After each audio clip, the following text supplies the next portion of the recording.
బులెటిన్లో breaking news చూస్తున్నాం. అయోధ్యలో గర్భగుడికి చేరింది రామ్లల్లా విగ్రహం. భక్తుల కోలాహలం మధ్య గుడి చుట్టూ ఊరేగింపు నిర్వహించారు. అద్వితీయ ఘట్టాన్ని చూసి తరిస్తున్నారు భక్తజనం. టీవీ9 స్క్రీన్ పై బాలరాముడి తొలి దర్శనం మనం చూస్తున్నాం. అయోధ్యలో అద్భుతమైన ఘట్టం ఆవిష్కృతమైంది. గర్భాలయంలో ప్రతిష్ఠించే బాలరాముడి విగ్రహం అయోధ్య వీధుల గుండా ఆలయానికి చేరుకోనుంది. 51 అడుగుల కొత్త బాలరాముడి విగ్రహం బంగారు వర్ణంలో మెరిసిపోతున్న దృశ్యాలు టీవీ9 స్క్రీన్ లో సూపర్ ఎక్స్క్లూజివ్ గా చూస్తున్నాం. గర్భగుడిలోకి తీసుకెళ్లే ముందు ఊరేగింపుగా గుడి చుట్టూ తిప్పారు. ఆ సమయంలో జై శ్రీరామ్ నినాదాలు హోరెత్తాయి.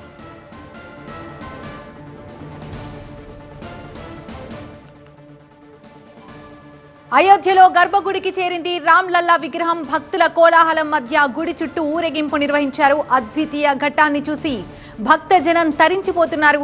టీవీ9 స్క్రీన్ పై బాలరాముడి తొలి దర్శనం మనం చూస్తున్నాం. అయోధ్యలో అద్భుతమైన ఘట్టం ఆవిష్కృతమైంది.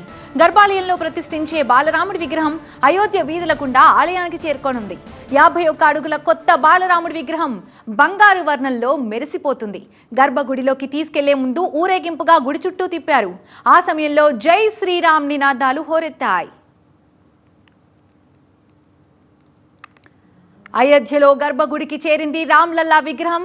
భక్తుల కోలాహలం మధ్య గుడి చుట్టూ ఊరేగింపు నిర్వహించారు. అద్వితీయ ఘట్టాన్ని చూసి తరించిపోతున్నారు భక్తజనం. టీవీ9 స్క్రీన్ పై బాలరాముడి తొలి దర్శనం చూస్తున్నాం.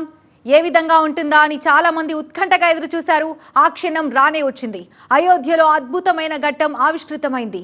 గర్భాలయంలో ప్రతిష్ఠించే బాలరాముడి విగ్రహం అయోధ్య వీధుల గుండా ఆలయానికి చేరుకోనుంది. 51 అడుగుల కొత్త బాలరాముడి విగ్రహం బంగారు వర్ణంలో ఏ విధంగా మెరిసిపోతుందో మనం చూడొచ్చు. నిజంగా భక్తజనం ఈ విగ్రహాన్ని చూసి బాలరాముడి విగ్రహాన్ని చూసి మురిసిపోతున్నారు.